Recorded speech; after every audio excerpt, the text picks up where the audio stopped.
घरगुती गॅस सिलेंडरमधून वाहनांमध्ये बेकायदेशीर गॅस रिफिलिंग, धुळे स्थानिक गुन्हे शाखेची धडक कारवाई।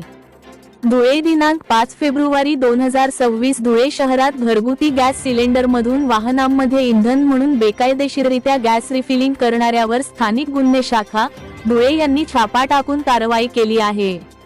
माननीय विशेष पोलीस महानिरीक्षक नाशिक परिक्षेत्र नाशिक माननीय श्री दत्तात्रय कराळे तसेच पोलीस अधीक्षक धुळे श्रीकांत हिवरे यांच्या आदेशानुसार पोलीस निरीक्षक श्रीराम पवार स्थानिक गुन्हे शाखा धुळे यांना शहरात अशा प्रकारच्या बेकायदेशीर गॅस रिफिलिंगवर कारवाई करण्याचे निर्देश देण्यात आले होते।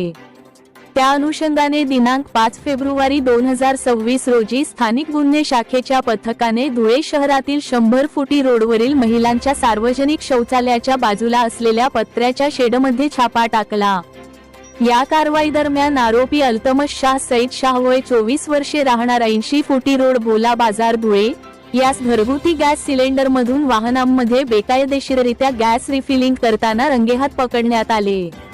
छाप्यात आरोपीकडून एकूण 31,400 रुपये किंमतीचा एक गॅस सिलेंडर तसेच वाहनात अवैधरित्या गॅस भरण्यासाठी वापरण्यात येणारे साहित्य जप्त करण्यात आले आहे। या प्रकरणी आरोपी विरोधात आझादनगर पोलीस ठाणे येथे liquefied petroleum gas regulation order 2000 अंतर्गत अन्वये गुन्हा दाखल करण्याची प्रक्रिया सुरू आहे।